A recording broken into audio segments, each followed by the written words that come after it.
Shalom semua. Walaupun namanya kudus dan dia juga kudus, tetapi percaya dia mau datang ke tempat yang najis. Amin. Maka itu kalau kita bicara kudus, jangan merasa terpisah dengan yang berdosa. Karena semua orang beragama pasti akan merasa gak layak kalau ketemu orang berdosa. Dan itu beda dengan yang lain. Sesi kedua, kita belajar tentang apa tugas dan tanggung jawab gereja. Apa itu? Sama. Ada seorang dokter lulus kuliah kedokteran, tapi dia tidak tahu tugas jadi dokter apa dan tanggung jawabnya buka toko besi. Itu saya kenal di Surabaya. Nah, iya, dokternya spesialis mata lah. Itu Jalan Tambak Rejo, dekat Pasar Kapas Keramat. Jadi tahun 81 pertama kali saya ke Jerman pelayanan. Lalu tahun 83 ketemu mahasiswa kedokteran ini di satu kota namanya Tübingen di dekat Jerman Selatan. Orangnya luar biasa, hebat. Selama nggak ketemu, tiba-tiba ada beberapa teman saya bilang, kamu tahu nggak dokter itu? Ya kenal. Di mana saya dengan kamu? Ayo ajak. Yo, kok diajak ke pasar Kapas Kerampung kan aneh. Ternyata dia buka toko besi. Terus saya tanya, lah kalau gitu ngapain kamu kuliah kedokteran sampai jauh-jauh dokter mata? Jawabannya, yang pengen kuliah itu papa saya. Jadi setelah saya lulus dokter mata, ijazah saya kasih dia, Pak, sudah berhasil. Ya papanya nggak bisa apa-apa dong.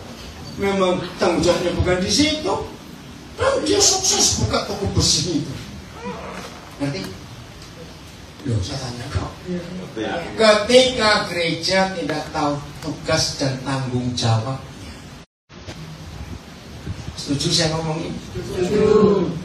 Tugas tanggung jawab gereja itu selalu dimulai dengan motivasi. Karena tugas dan tanggung jawab gereja selalu dimulai dengan apa? Motivasi. Kalau sesi pertama tadi kita belajar apa, siapa dan apa abad Tuhan, bukan gelarnya, bukan pelayanannya, bukan gedung gerejanya, bukan doanya yang hebat panjang-panjang, tapi diutus nggak oleh Tuhan dan terima panggilan nggak untuk cari orang-orang susah, orang-orang sengsara. Nah sekarang tugas tanggung jawab gereja itu tergantung apanya? Motivasi. Saya tanya, ada nggak orang ke gereja cari utangan? Ada. Nah, karena yang diutangi ke gereja. Apa? Golek petung. Ada nggak orang ke gereja karena calon mertua minta? Kalau kamu nggak datang ke gereja, kami nggak kasih anakku ke kamu. Pokoknya apa? Nah, karena apa? Tidak tahu tujuannya untuk apa, dan banyak lagi. Kita nggak bahas itu. Nah, berarti motivasi kita sangat menentukan. Setuju? Setuju. Matius 14 ayat 14. Inilah motivasi yang harus kita miliki sehingga kita tahu apa tugas dan tanggung jawab gereja. Ketika siapa? Yesus mendarat. Terus dia melihat orang banyak yang besar jumlahnya. Maka tergeraklah hatinya oleh belas kasihan kepada mereka dan ia menyembuhkan mereka semua. Supaya cepat nyantolnya, saya kasih ilustrasi. Kalau ada di antara kita itu punya pabrik sepatu dan punya toko sepatu besar, laris. Suatu hari saudara ke sebuah kota di luar provinsi Jawa Timur dan saudara belum pernah ke sana. Ingat, saudara pabrik sepatu punya toko sepatu laris. Begitu sampai ke kota yang baru, melihat orang banyak yang besar jumlahnya, motivasimu apa? Dodolan sepatu. Yo pacar nggak? Pacar orang dia toko sepatu kok. Nah kalau dia toko sepatu terus buka gereja, itu yang salah. Betul ya? Salah tanggung jawab, salah tugas, salah spek. Oh ya, ini ahli komputer tentang ini. Saudara, tugas tanggung jawab kita. Kok saya berkata gereja? Saya berkata hamba Tuhan. Saya berkata itu aku. Mengaku cuma jemaat. Apa sih kalau ngomong? Karena semua orang yang dipanggil dan diselamatkan itu adalah rekan sekerja Tuhan. Dan itu hamba Tuhan. Setiap orang yang sudah mengaku Yesus Tuhan dan jadi muridnya, dialah gereja. Jadi jangan salah datang aku untuk pendeta untuk gerejaku ditulis sopo salah. Yakin saudara sama Tuhan? Yakin saudara gereja? Memang itu yang dipanggil Tuhan untuk itu. Tugas tanggung jawab gereja tergantung motivasi kita melihat orang banyak, apa yang muncul di hati. Maka itu orang egois itu pasti pelit. Orang pelit itu pasti egois. Amin enggak kok? Tidak bisa jadi gereja dan tidak bisa jadi hamba Tuhan. Kenapa? Sebab menjadi hamba Tuhan dan menjadi gereja harus selalu berbagi. Amin. Oh, ditipu. Pelitnya kuat. Saya bilang gitu. Orang pelit itu pasti egois, orang egois pasti pelit. Betul tidak? Nggak bisa egois sendiri tapi nggak pelit, nggak mungkin. Nggak mungkin orang pelit nggak egois, nggak mungkin. Itu nggak bisa jadi hamba Tuhan dan nggak bisa jadi gereja karena nggak mau berbagi. Yesus datang untuk berbagi, berbaginya sampai entek-entekan, nyawanya diberikan semua. Nah, motivasi saudara dan saya tiap kali melihat orang, gak usah bilang banyaknya, pokoknya orang muncul apa? Kalau di sesi pertama tadi saya lihat tiap kali lihat Pak Oga, tadi saya terenyuh, saya ingin buat sesuatu. Pak Oga tuh yang di pertigaan perempatan stop yang mengarahkan lalu lintas. Saya berkata kalau ada waktu saya ajak ngomong, ajak cerita. Seperti saudara tahu saya banyak perjalanan.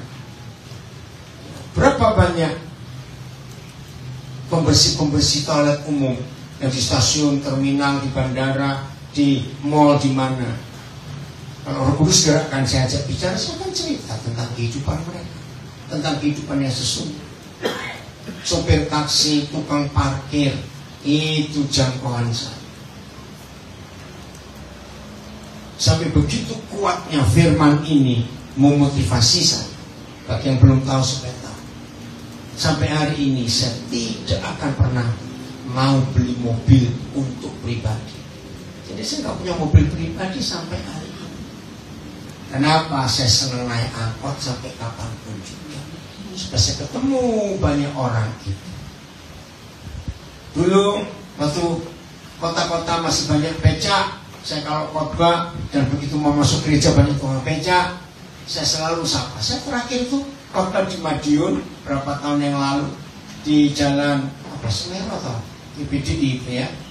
Nah, ternyata di luar itu banyak becak dan banyak orang jualan. Nah, saya masih ingat waktu itu ada satu meja kok kelihatan menarik, bungkusan kecil-kecil. Saya tanya, Sadiano apa bu? Sego jotos. Sego kok jotos? Nasi pucuk ini loh. Maksudnya apa? Sak kepelan pak. Oh sak jotosan. Ya ampun lucu sekali. Ada berapa bu? Aduh tinggal 41 gitu. Ya udah saya beli semua. Panggil tukang becak suruh makan. Kurang ternyata. Ada yang lain saya beli juga. Imbalannya sampai sampai salah satu pengejar bilang, nggak ada pakai tadi, nggak pakai kayak begitu si tukang becak. Bahkan kalau ada becak di gereja-gereja bilang, hei orang-orang yang punya mobil, tiap minggu kandangkan mobilmu, pergilah naik becak berkati mereka, dan awas ngenyang. Awas kamu ngenyang becak. Saya bilang begitu. Kalau seorang pelit jajal kebalikan, seorang ginjot dia numpang. Supaya tahu gitu loh. Iya, itu belas kasihan itu ada dari dulu. Jadi kalau saudara dan saya menyebut diri hamba Tuhan dan gereja, tapi nggak pernah punya belas kasihan melihat orang, kita nggak layak. Dan pasti kita nggak tahu tugas dan tanggung jawab. Setuju? Motivasi ini.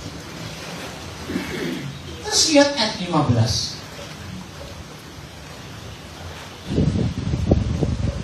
Menjelang malam. Masih ingat kisah ini? Tuhan Yesus beri makan berapa ribu laki-laki saja? 5.000. Saya pernah hitung. Kalau 5.000 laki-laki, yang perempuan belum dihitung. Ya? Ngomong aja 2.000 yang sudah menikah, berarti tambah 2.000 istri. Itu 7.000 orang istri anak yang muak. Betul ya?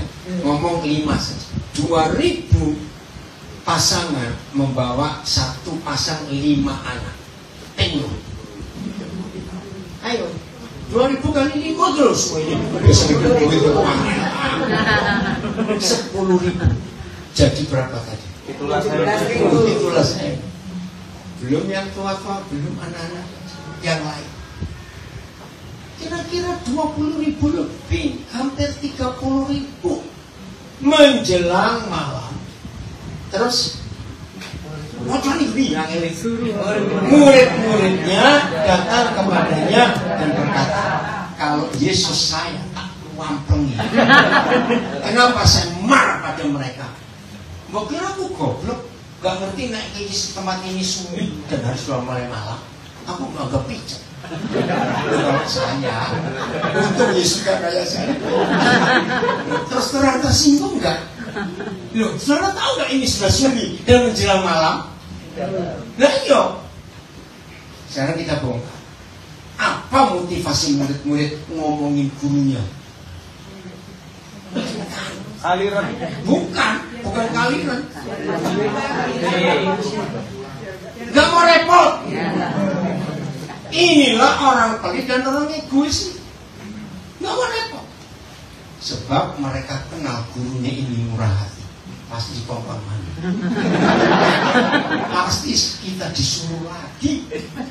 Maka itu sebelum disuruh di sini.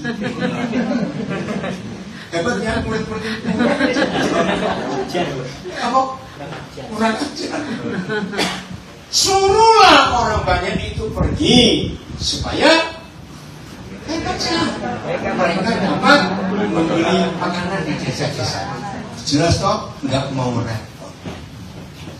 Tapi lihat jawab Yesus. Inilah tugas dan tanggung jawab gereja. Ayat 16. Tetapi Yesus berkata kepada siapa? Untuk kita. Kalau mereka bisa begini. Berkata kepada siapa? Kita. Karena kita masih jadi murid-muridnya sekarang ini. Yang mereka itu sudah mati semua, nggak ada. Tetapi Yesus berkata kepada kita, tidak perlu mereka pergi. Sing kencang. 1, 2, 3. Kita harus memberi mereka. Ini yang pelit, males langsung stroke. Lo betul gak? Apa? Segini banyaknya dikasih makan. Karena boleh gak kita berpikir belonjonya kapan? Boleh. Bersihnya kapan? Masaknya kapan? Nyuguhkannya kapan? Ya itu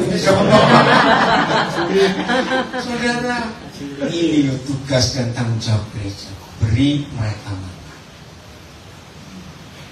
Kita buka Lukas 11. ayat yang ke-9. Saya percaya kalau saudara buka Lukas 11 pasti ayat 9. Jadi dikasih stabilo tebel sekali. Kira-kira ya apa tidak? Coba Alkitab buku yang di rumah juga, karena saya pernah bukain Alkitabnya orang-orang Kristen, selalu Lukas 11 ayat 9 ada tanda tebel sekali. Karena saya pun pernah goblok dengan ayat ini. 18 tahun saya salah khotbah. Malu saya. Baca. Oleh karena itu aku berkata kepadamu, mintalah maka akan diberikan kepadamu, carilah maka kamu akan mendapat, ketoklah maka pintu akan dibukakan bagi. 18 tahun saya salah. Ayo kita minta saudara, karena disuruh kok. Ya, betul nggak? Kan disuruh ini minta lah, carilah, ketoklah. Kurang enak apa? Tapi jujur jawab. Yakin kalau kita minta dia tidak buktikan. Berapa banyak permintaan kita nggak dijawab? Belum jawab loh. Iya Pak. Kalau semua permintaan kita harus Tuhan jawab, mikir akhirnya yang jadi Tuhan siapa? Kita. Nggak kurang ajar. Lo betul nggak? Kalau nanti banyak khotbah-khotbah salah, minta saudara, jangan takut saudara, minta. Pendeta ngawur. Maaf ya, saya punya ilustrasi. Kalau ada satu keluarga punya pembantu rumah tangga, digaji nggak? Digaji. Sebagian kerja nggak digaji, dapat toh apa saja. Setelah digaji, si tuan nyonya ngapain? Nyuruh, beri perintah, kasih tugas, kerjakan ini, kerjakan. Lanjut. Setelah diberi tugas, ngapain lagi? Bos ini meriksa dikerjakan betul atau tidak. Kalau kedapatan tidak dikerjakan baik, apa yang selanjutnya kita lakukan sebagai bos? Marah. Pecat Johnson, pecat atau pecat lagi. SP1, SP2 gitu loh. Masa orang pecat, kalau sekali. Oke. Saudara jujur, pernah nggak atau mungkin sedang berlangsung sekarang kita gitukan Tuhan? Aku sudah memberi perpuluhan, aku sudah beri persembahan. Kenapa aku nggak jawab doa? Karena aku sudah bayar. Boleh nggak logika ini dipakai untuk Tuhan? Jawab boleh tidak? Sangat banyak. Model orang Kristen seperti ini suka ngudat-ngudat. Tahu kata ngudat? Ungkit. Tuhan, kalau pada nenek saya gereja ini nggak jadi, kan kita nanya nenek saya. Enggak suruh.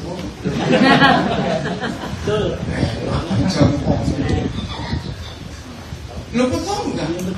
Tuhan kok dicelik-celikkan matanya tentang jasa kita? Itu kurang ajar betul.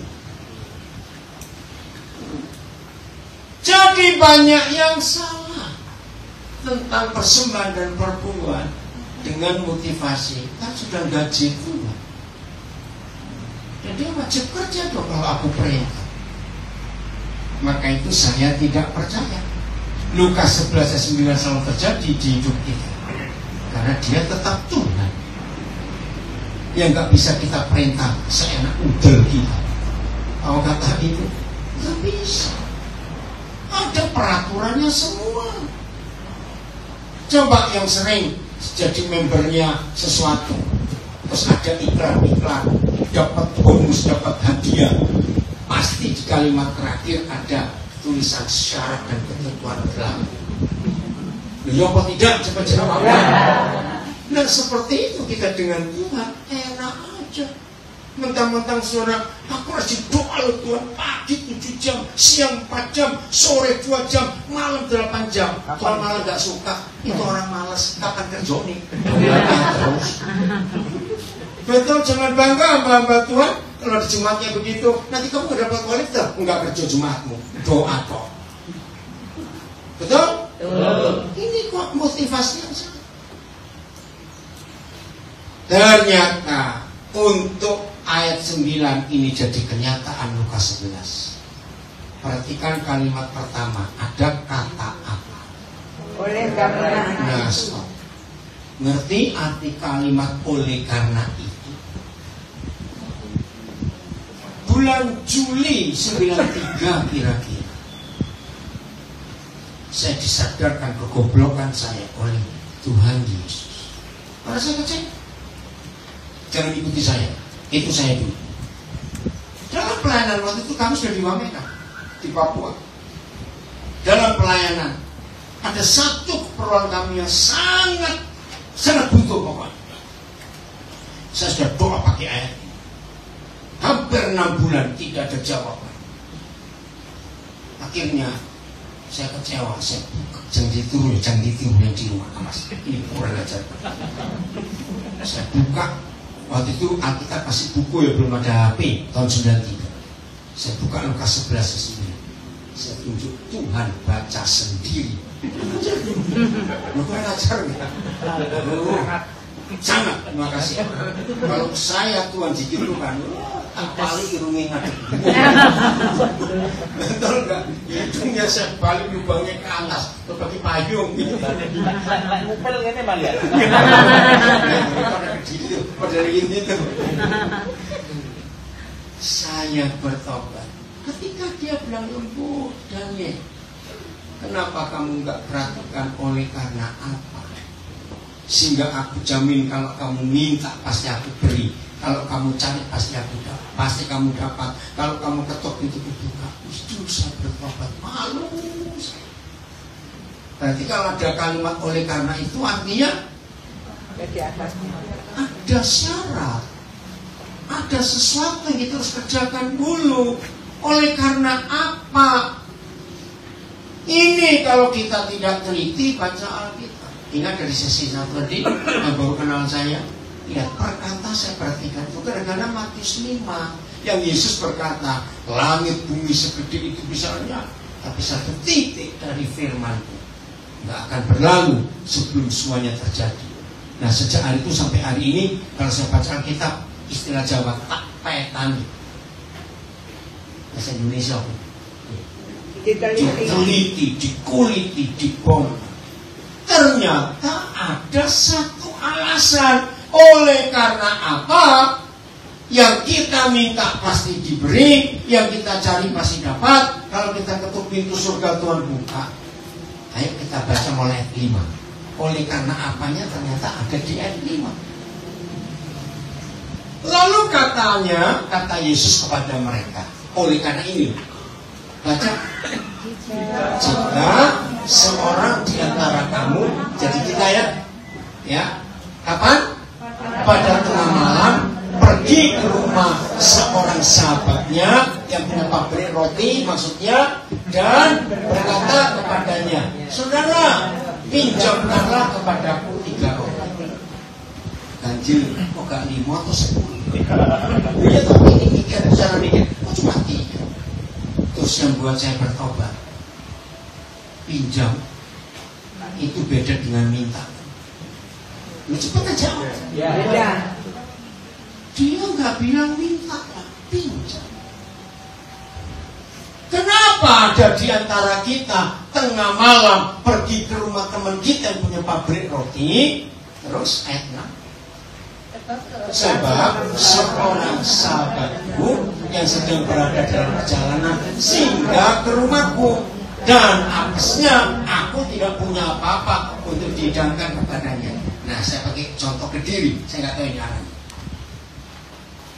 Kota mana yang agak jauh dari Kediri, terus ada kota lain lagi yang menjauh dari Kediri. Saya nggak tahu utara, selatan, timur, barat. Ngerti pertanyaan saya? Ya.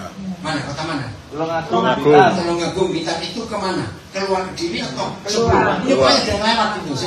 Surabaya, Kediri, Surabaya kejauhan, Pak. Surabaya. Madiun ya. Madiun kemana, Andre?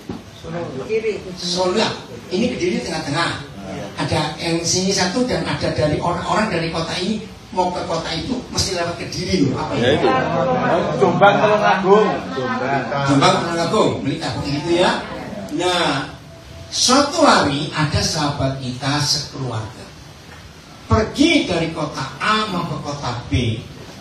dan harus merawat Kediri. Apesnya waktu sampai Kediri, anaknya ini, warga ini kehabisan makanan, anaknya lapar. Kok dilalah, orang Jawa bilang. Semua toko tutup, warung tutup. Tapi teman ini ingat, gak usah khawatir. Di Kediri ada Pak Paulus yang punya pabrik bakpao. Ya, ayo mampir. Nah, mampirlah mereka ke rumah saudara. Karena apa? Mampir itu karena apa? Soalnya karena lapar. Nah, apa sih double? Sampai rumah saudara pun nggak punya makanan. Tapi kan nono, aku punya sahabat toko roti. Berarti, jadi tamunya suruh apa?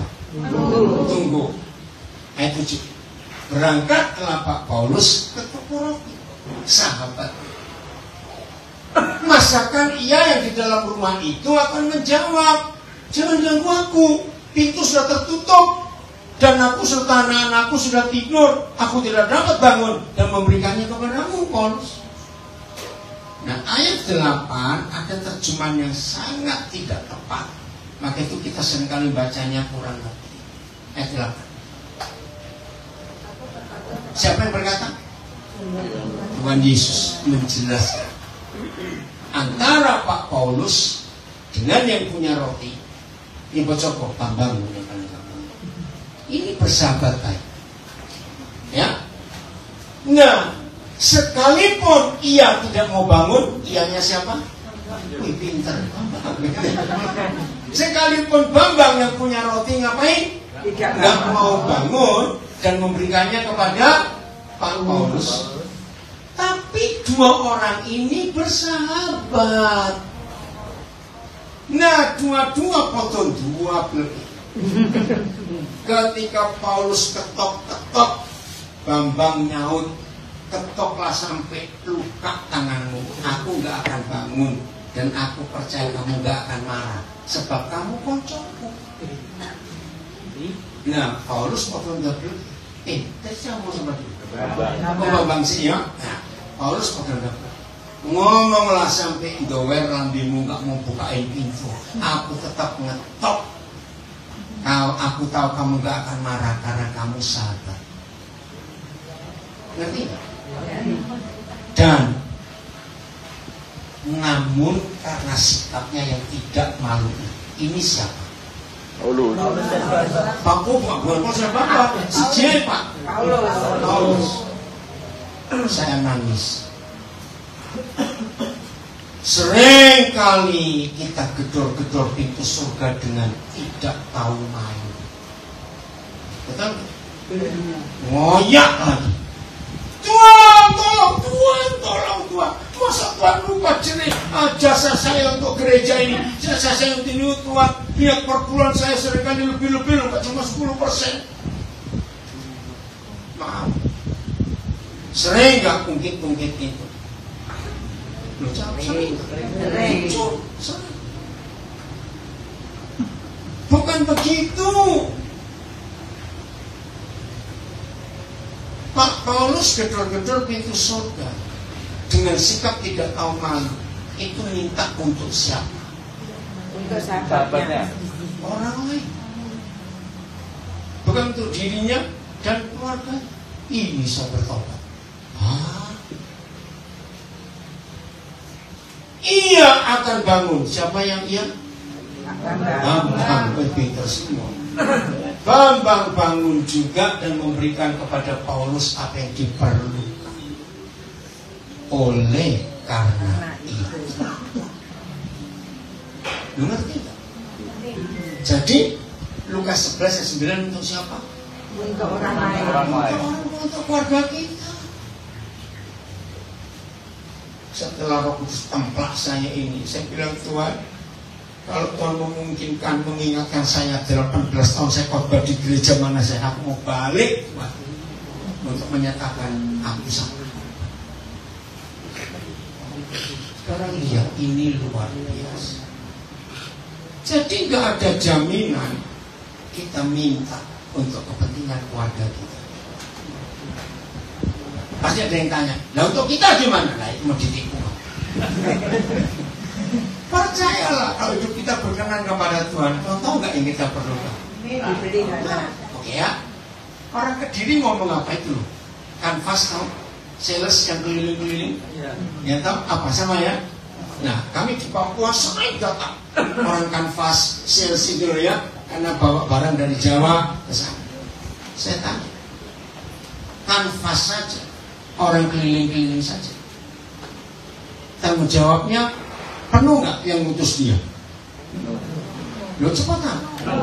Nggak mungkin udah langsung tak kirim nih. Gitu?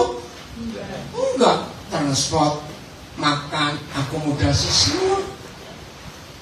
Nah gereja hamba Tuhan seperti itu, tanggung jawab Tuhan atas kita. Jadi untuk keperluan kita sudah diam saja.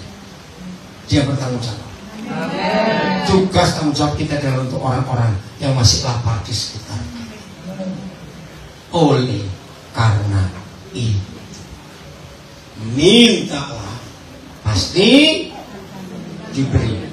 Carilah pasti mendapat. Ketoklah untuk orang lain. Bertobat yang berdoanya merampok surga. Ada nggak orang Kristen doanya merampok surga? Ada. Karena menyedihkan sekali. Terus saya tanya, kenapa ganjil dan kenapa pinjam? Roh Kudus jawab, 3 roti itulah hidup manusia lengkap, roh, jiwa, dan tubuh. Jadi tugas tanggung jawab gereja, ingat tadi Matius 14, beri mereka makan. Jadi kita harus siapkan berapa roti? 3 roti untuk rohnya, itulah firman Tuhan. Roti untuk jiwanya, itulah pendidikan. Roti untuk fisiknya, itulah makanan jasmani dan kesehatan. Dan pinjam, berarti harus kita kembalikan. Jadi betul nggak kalau Matius 14 berapa tadi? 16 ya. Beri mereka makan. Itulah tugas dan tanggung jawab gereja. Kita memberi makan orang-orang di sekitar kita untuk 3 bagian dari hidup. Rohnya sehat kenyang, jiwanya sehat kenyang, fisiknya sehat juga kenyang. Hebat ya Tuhan.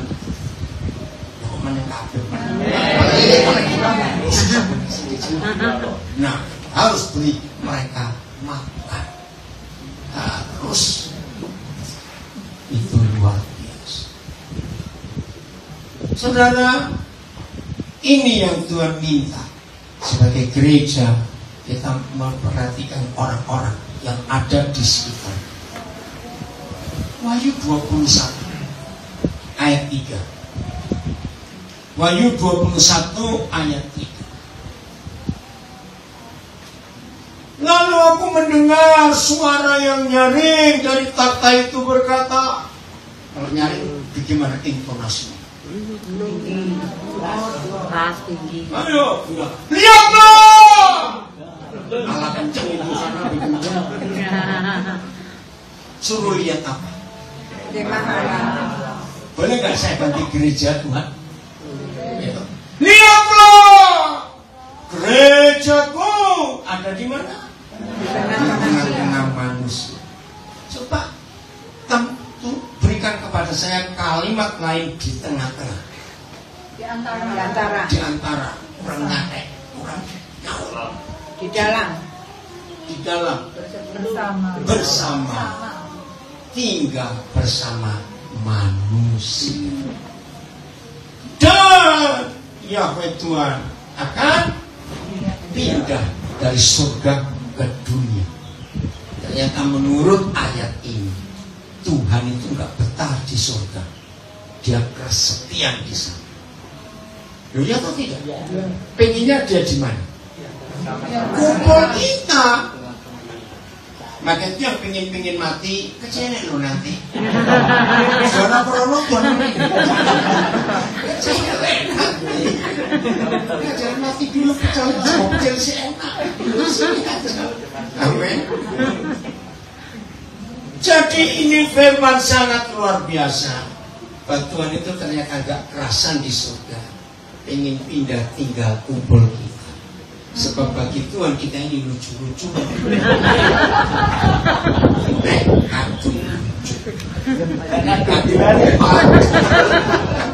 Maaf, luar biasa. Dan belum selesai. Dan ia akan tinggal bersama-sama manusia. Dan manusia akan apa? Menjadi umatnya. Dan Tuhan akan apa? Menjadi Tuhan mereka. Hati-hati, banyak yang salah. Manusia ini kita atau bukan? Bukan. Kita ini rumah Tuhannya itu. Dengar tadi loh, rumah Tuhan sesi pertama. Kita ini rumah Tuhannya. Mereka itu adalah orang-orang yang masih jauh dari Tuhan, yang ada di sekitar kita. Ini yang kita harus cari. Begitu Papa di surga tahu rumahnya sudah jadi di dunia, maka dia cepat-cepat pindah. Karena dari rumahnya, ingat tadi Lukas 15, rumahku harus penuh. Ini rumahnya. Ayo kita tampung orang sebanyak-banyaknya dengan dua model rumah. Satu rumah apa? Jasmani, dua rumah hati. Bisa nampung orang sebanyak-banyaknya. Apa yang terjadi kalau ayat 3 itu terwujud, terrealisasi di dunia? Ada gereja Tuhan yang benar dan Tuhan tinggal bersama-sama manusia. Lihat ayat 4, luar biasa. Dan siapa? Tuhan yang sudah pindah ke dunia, sebab rumahnya sudah jadi. Siapa rumahnya? Kita. Inilah tugas dan tanggung jawab gereja. Di mana ada gereja yang benar dan gereja yang hidup, maka Yahweh Tuhan ada di rumahnya. Dan di mana ada Tuhan di dalam rumahnya, maka semua orang di sekitar gereja itu tinggal tidak bisa menangis lagi. Amin kan? Ini manusiawi. Tahun 70-an saya mendapat rahasia. Maaf, 99,9% pendeta, penginjil, hamba Tuhan, gereja, secara organisasi, kalau menuju ke satu tempat baru yang dicari langsung, ada mall nggak bisa disewa gedungnya, ruangannya, ada hotel nggak bisa disewa hallnya, ada ruko nggak yang bisa disewa. Ngerti nggak? Buat apa? Buat gereja. Tidak begitu dengan saya. Jadi kalau Tuhan memberi saya kesempatan pergi ke satu tempat yang baru, maka tugas saya mencari penyebab. Apa yang menyebabkan saudara-saudara saya di daerah itu menangis? Contoh, tahun 90 bulan April, itu pertama kali kaki saya menginjakkan di Jayapura. Waktu itu masih nama Irian Jaya. Dan saya sudah tahu orang Papua banyak menangis. Sebab kita tahu tidak ada tempat di dunia, bukan cuma di Indonesia, tidak ada tempat di negara manapun sebuah pulau sekaya Papua. Betul? Papua itu kayanya luar biasa. Tapi pepatah Indonesia kena, di Papua itu induk ayam mati di lumbung padi. Kemiskinan, ketertinggalan, kebodohan, penyakit masih merajalela. Maka saya tiba April 90, 11 bulan, saya menemukan jawaban. Saya keliling, waktu itu baru 9 kabupaten, sekarang sudah gila. Bayangkan, 6 provinsi, penduduknya nggak sampai 6 juta, bukan satu provinsi loh. Tanahnya kaya. Freeport itu ngambil emas Itu tahun 97 yang saya tahu, satu hari mereka dapat 2 ton emas sehari. Enggak tahu sekarang berapa. Maka itu bagus Jokowi bisa mengambil alih saham mayoritas. Dan gunung itu dikeruk sejak tahun 74 sampai sekarang nggak habis-habis.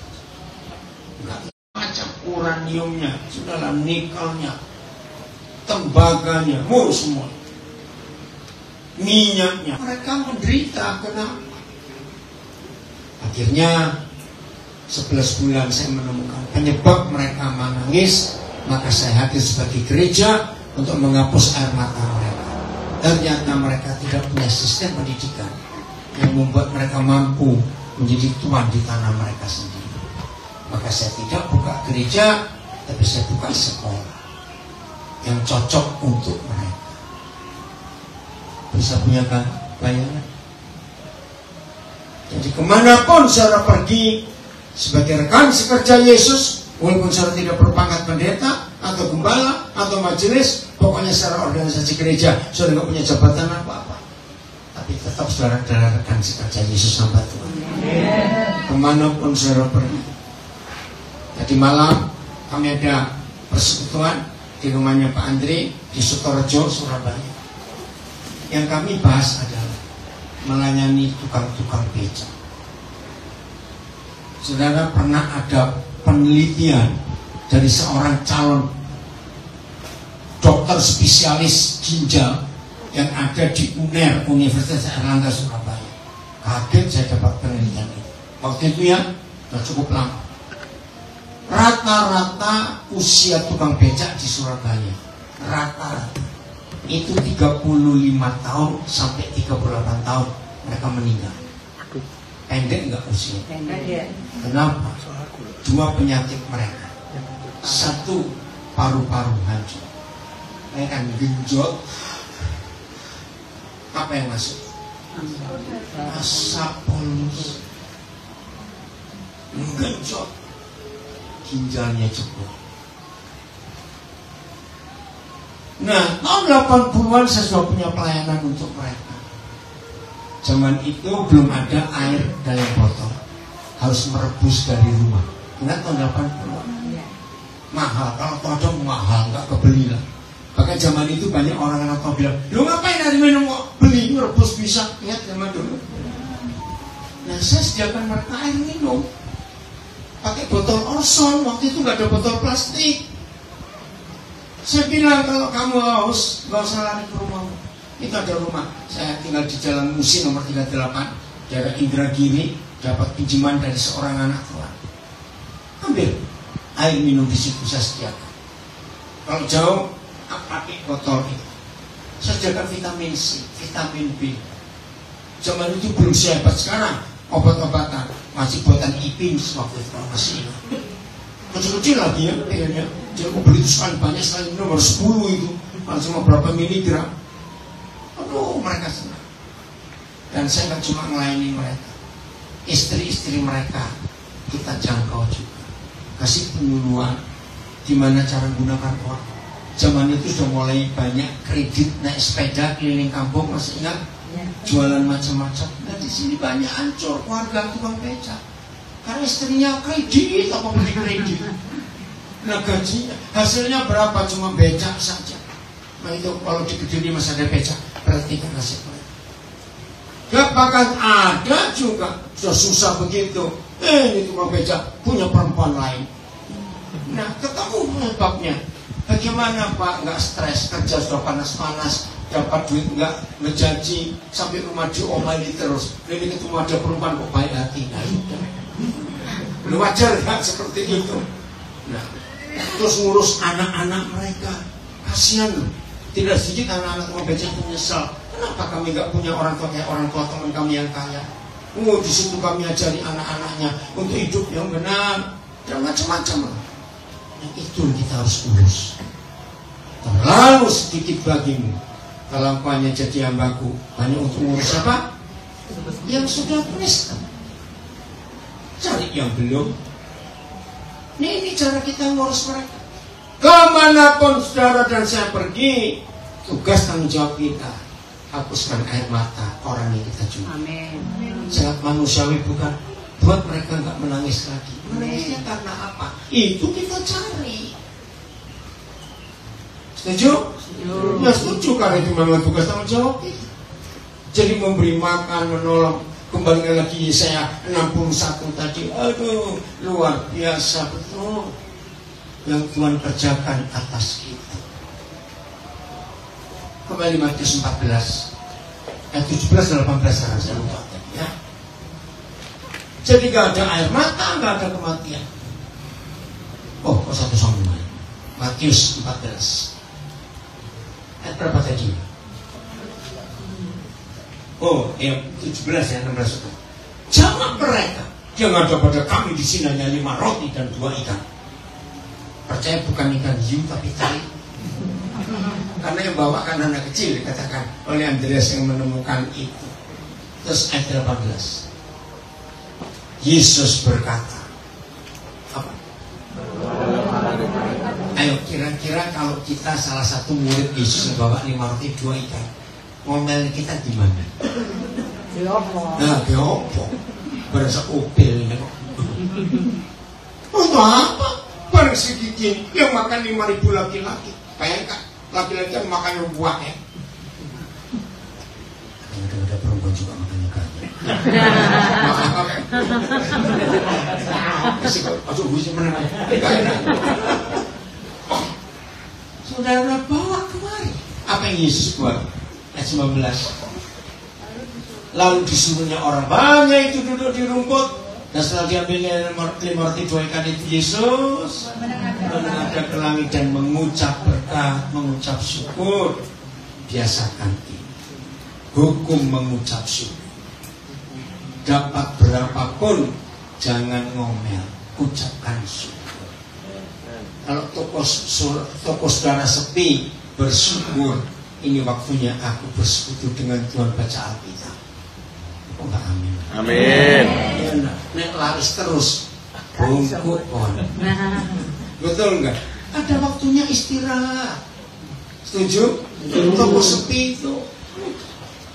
Saudara keluar gereja, haleluya, haleluya. Begitu mati-mati. Loh, sok bersih. Ini apa? Nabrak mobilku payung. Musuh maki-maki. Jangan, ucapkan syukur. Terima kasih Tuhan, ada bengkel bisa makan hari ini karena mobilnya bisa. Oh enggak, amin. Lu ya atau tidak? Iya. Ya wes. Handphonemu hilang, puji Tuhan, ada yang butuh. Aku beli lagi sudah kabelnya enggak butuh. Enggak, amin. Amin. Itu hidup yang benar. Aduh, bawa beri cara mahal 400.000. Lah kok suwe? Puji Tuhan, kabel laku. Toko ini payu. Enggak, amin. Semua ada yang kita syukuri. Ada? Ini cuma intermezzo. Penjual peti mati ngarepin apa? Jawab. Apakah salah penjual peti mati? Ya. Nah terus gimana? Yang punya apotek ngarepin apa?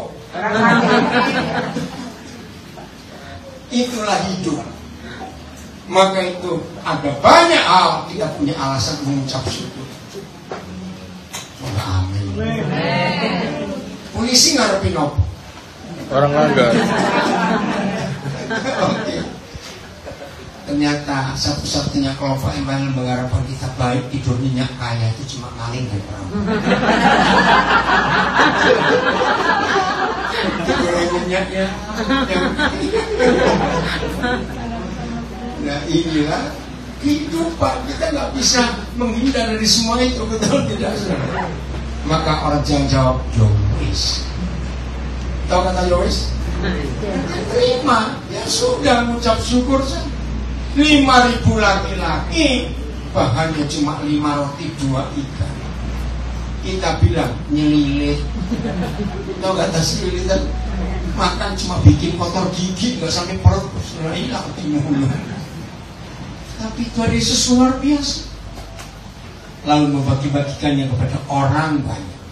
Apa arti firman ini sebagai gereja yang punya tanggung jawab dan punya tugas yang benar? Jangan menjadi berkat tunggu kaya dulu. Tunggu amin. Betul? Jangan. Mumpung sekarang ini. Supaya nanti kalau kaya nggak medit lah. Tapi kalau nunggu kaya baru memberi, yakin pasti nggak beri. Eman. Saya. Itulah manusia. Maka itu ini yang Tuhan Yesus cari di antara kita. Ayo kita mengerjakan yang Dia kerjakan. Yohanes 7:38. Tugas tanggung jawab gereja. Yohanes 7:38.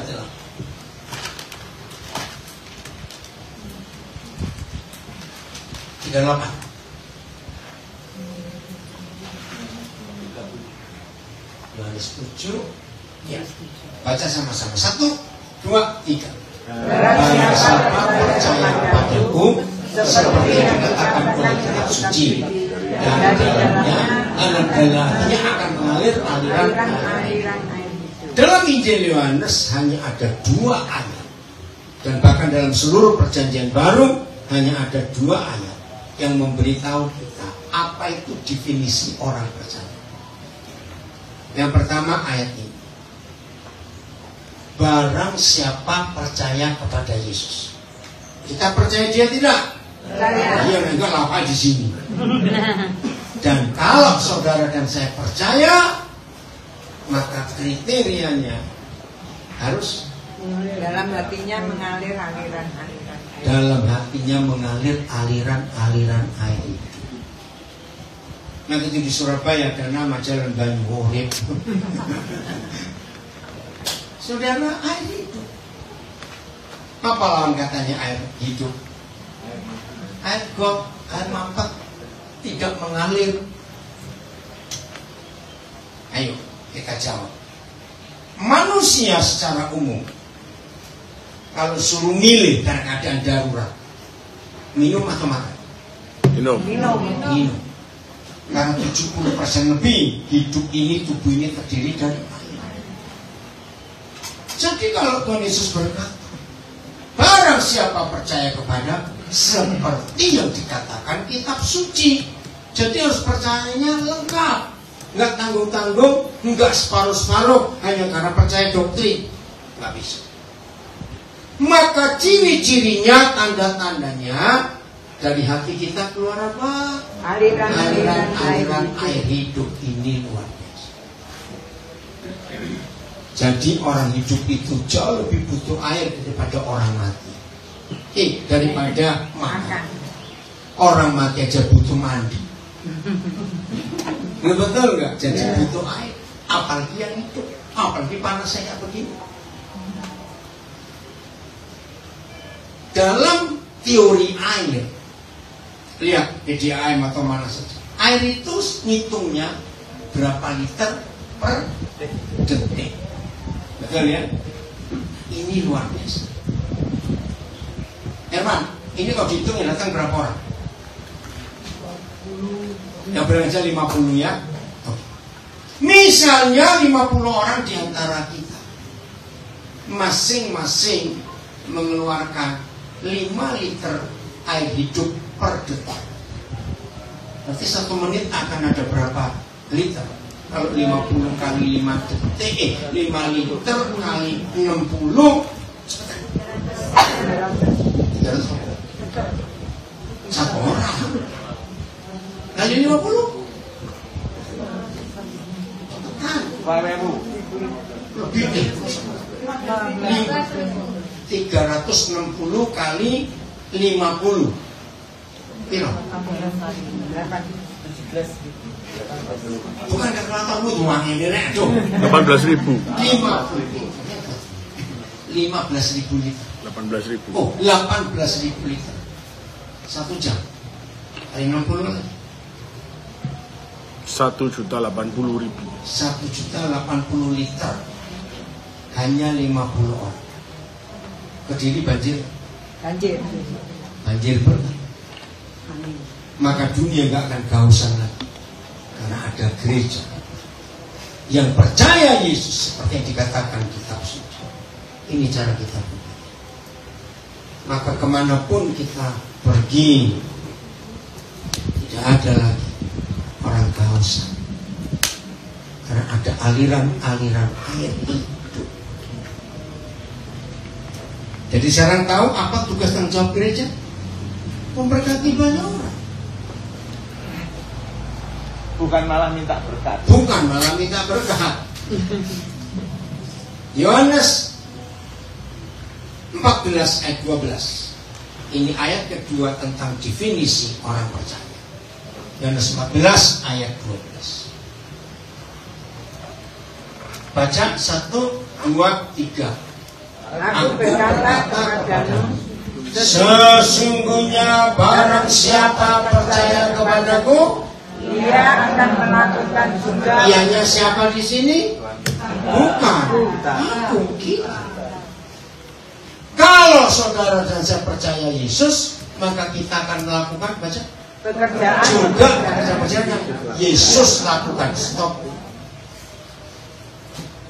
Berikan saya 5 contoh saja pekerjaan yang Yesus lakukan.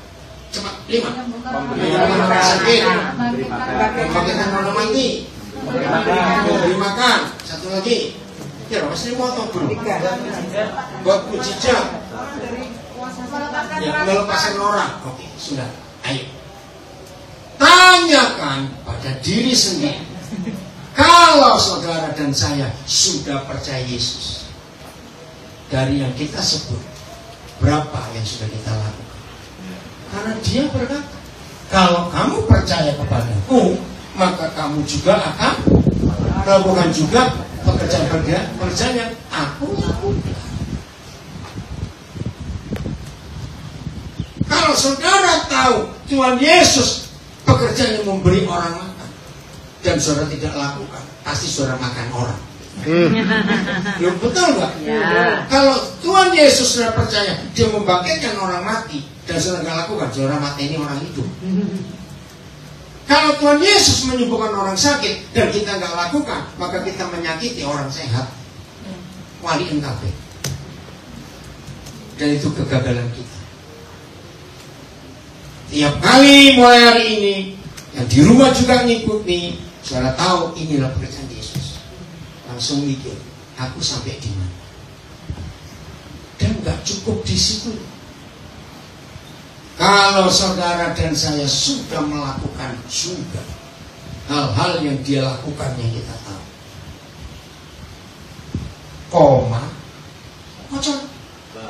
bahkan pekerjaan yang lebih besar daripada itu. Stop.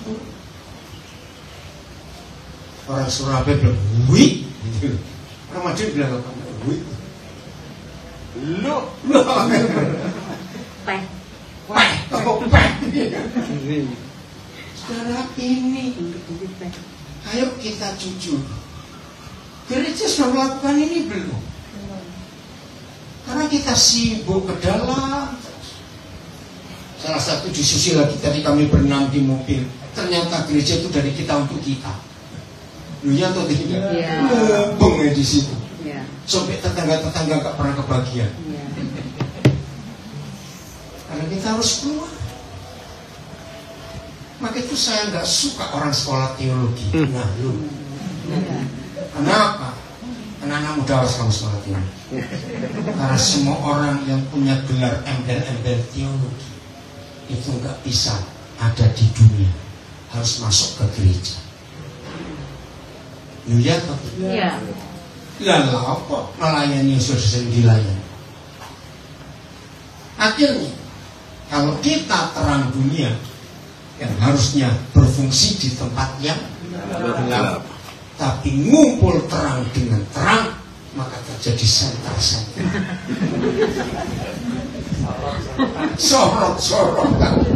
Maka dalam gereja makan ini. Dalam buku gitu kenapa? Ya ampun, benges lu kok gak rokok. Harus menjoplat. No, iya atau tidak? Ya. Karena senter-senteran kan akhirnya jadi pengangguran semua. Kamulah garam dunia. garam ngumpul dengan garam, pasti pendetanya darah tinggi. Kasihan, jadi gudang garam, padahal bukan pabrik rokok. Ngerti? Garam itu harus apa? Disebar ke yang tawar-tawar itu. Maka itu ijazah teologi sehebat apa? Larinya ke gereja. Percaya kalau saudara punya ijazah teologi ngelamar satpam, diguyur oleh HRD-nya.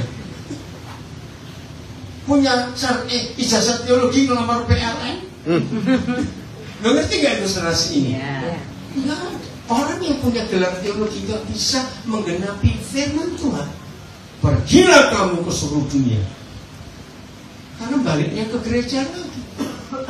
Maka itu kalau anak muda punya uang, punya kesempatan, kuliah sekuler itu lebih berarti. Nah, amin. Amin. Serius sebenarnya. Di sini ada yang punya sekolah teologi loh. Gantian sekolah umum. Bang, kok nggak malik kok ayo. Serius. Izinkan saya berkata, makin banyak pendeta, gereja makin gak aman. Gak aman. Kenapa? Sikut-sikutan, rebutan lahan pelayanan, menyedihkan. Maaf. Iran punya sekolah teologi. Oh enggak, Tuhan. Dari Tuhan awas kamu.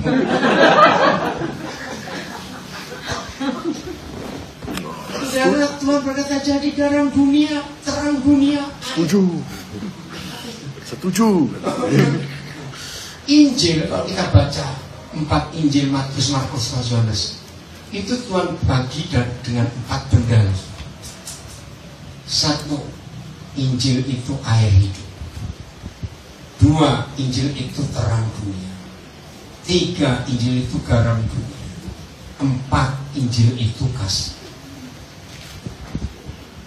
Kalau ini disampaikan dengan jujur, tanpa doktrin, tanpa dogma, ada nggak orang menolak 4 ini? Jawaban tidak. Semua orang malah membutuhkan kok. Kasih, yang keempat kasih. Air, terang, garam, kasih. Semua kehidupan butuh terang. Hanya petapa yang butuh petang.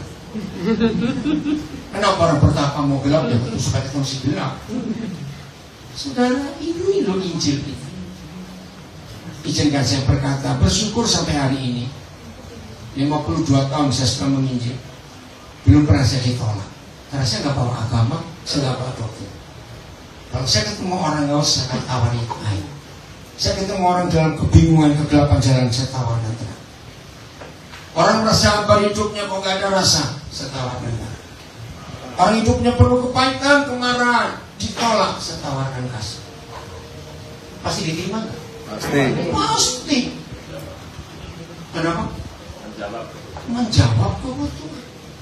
Tapi begitu kita bawa agama, bawa doktrin, langsung. Sekali saya diminta seminar misi di Bandung, 18 gereja gabung, itu tahun 80-an apa. Saya disuruh turun. Karena saya bilang, silakan bicara misi dengan teori program alat peraga apa saja. Sebelum gereja berhasil mengeluarkan Tuhan Yesus dari agama Kristen, Yesus Injil pasti ditolak. Setuju? Contoh, ngomonglah Yesus pada orang ateis, orang komunis, orang Islam, orang Hindu, orang Buddha. Terima nggak? Enggak. Loh, kok kamu ngajak aku jadi Kristen, kamu bawa Yesusmu? Ini masalah. Loh, padahal kan harus Yesus kita beritakan, betul. Tapi beritakan tentang air hidup, tentang garam, tentang terang, tentang kasih. Orang nggak mau. Masih belum ngerti? Karena baca suara penuh tanda tanya. Apa jadinya kalau nanti sore-sore ke pasar, ke toko, mau beli beras, minyak, gula, air. Loh, mulai kapan? Semua ada labelnya.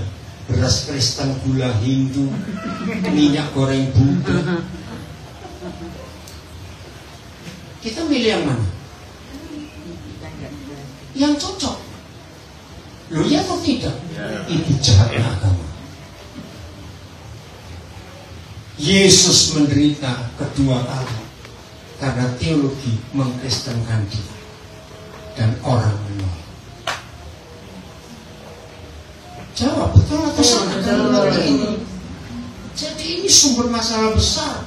Perintah agung, pergilah kamu ke seluruh dunia beritakan Injil, itu ketika Yesus identik dengan orang Kristen dan Yesus dianggap pendiri agama Kristen. Tidak. Dia tidak beragama Kristen dan dia tidak pendiri agama Kristen. Betul atau salah? Betul. Nah, ayo kita keluarkan dia. Tapi ini tugas yang berat. Mudah nggak mengeluarkan dia dari kekristenan yang sudah salah kaprah 2000 tahun lebih? Susah. Tapi bersyukur sekian puluh tahun terakhir Tuhan berhasil memampukan saya untuk meyakinkan orang Yesus bukan orang Kristen. Amin. Gula itu gula, garam itu garam, beras itu beras, tidak ada labelnya. Amin. Amin. Ketika Yesus diberi label Kristen Katolik, habis. Ayo kita bergerak. Inilah tugas dan tanggung jawab gereja. Terimakan. Jadi air, jadi garam, jadi terang dunia. Ya. Kita mengerjakan juga pekerjaan-pekerjaan lebih besar daripada itu. Ini luar biasa. Tanyaan, gampang atau susah? Susah. Gampang kok susah. Airnya kita gak ikut buat, gak ikut beli. Garamnya pun gak ikut, cuma sudah disediakan. Kita hanya jadi penyalur saja. Amin. Kan gak repot. Penyalur gak pakai modal. Ganti. Ganti lain, ganti. Betul ya? Ya. Ayo kita lakukan itu. Ganti sapi. Coba ngomong kiri kanan.